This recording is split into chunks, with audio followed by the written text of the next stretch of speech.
চৌধুরী আমাদের মাঝে উপস্থিত রয়েছেন স্থায়ী কমিটির অন্যতম সদস্য ঢাকার সাবেক মেয়র মির্জা আব্বাস, উপস্থিত রয়েছেন স্থায়ী কমিটির অন্যতম সদস্য আজকের সভার সমন্বয়ক আহ্বায়ক ডাক্তার জেড.এম জাহিদ হোসেন, উপস্থিত রয়েছেন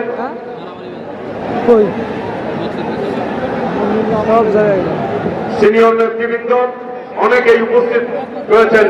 এ পর্যায়ে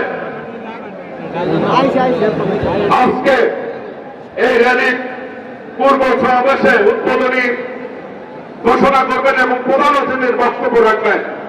এই গণতান্ত্রিক আন্দোলনের, হাসিনা বিরোধী আন্দোলনের যিনি নেতৃত্ব দিয়ে এই খুনি হাসিনাকে পরাজিত করেছেন,